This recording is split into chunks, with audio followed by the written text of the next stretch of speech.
Now that we're here, I want to walk you through some of your options because you actually have more flexibility than you might think. So, at this point, there are really three main directions you can go. We can focus more on fat loss again, maintenance, or building, so adding more muscle mass. And none of these is inherently better than the others. It really just depends on your goal and your time of life right now.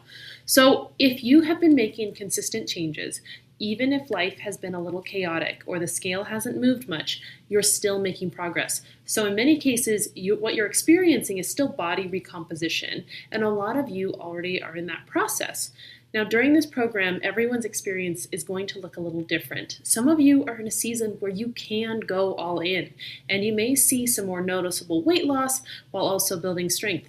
Others might see some scale change, but a bigger shift in how their body actually looks and feels. And some of you, especially if life has been busy or stressful or full of travel, may not see as much movement on the scale at all, but you're noticing the changes in your energy and your strength, how your clothes fit, how your body feels day to day. And that all counts.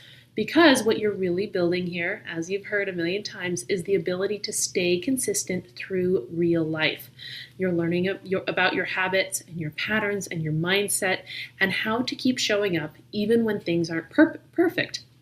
So that's what allows you to move through stressful seasons and holidays or travel without gaining weight or feeling like you have to start over.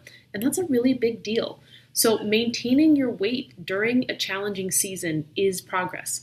Not going backwards is progress. And staying consistent when you normally wouldn't, that's progress. So you may have noticed maybe your waist measurements changing, or your strength going up, or your digestion improving, or your energy feeling more stable, even if the scale hasn't reflected that. And this is important because a lot of people miss their progress when they're only focused on the scale. So let's break down what some of your options are with that knowledge in the back of our minds, whether we want to continue with fat loss, maintenance, or building, and break that down a little more simply. So if you choose a fat loss phase, you'll be in a calorie deficit. A moderate one is usually around 15 to 20%, or now that you have some foundational habits, you could be a more aggressive around 20 to 25%.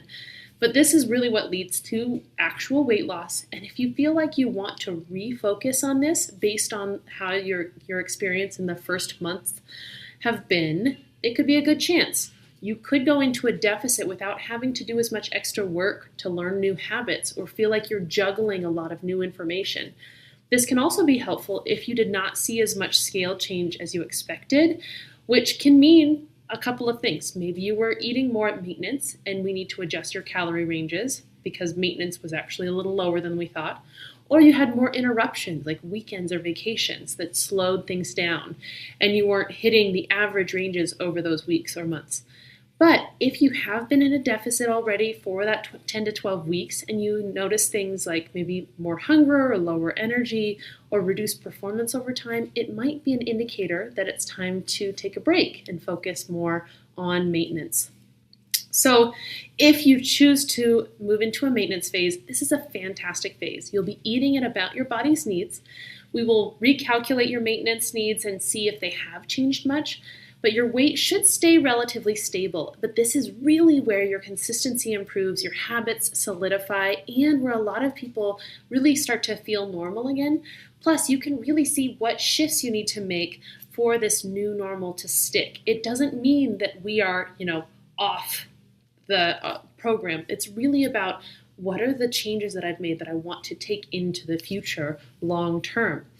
Now, if you choose more of a build phase, you'll be focusing on adding more strength training to build that muscle, especially if you have specific areas you want to do so. You'll be eating slightly above maintenance, which is usually around 10%, and that supports your muscle growth and strength and performance in addition to maintaining that high protein.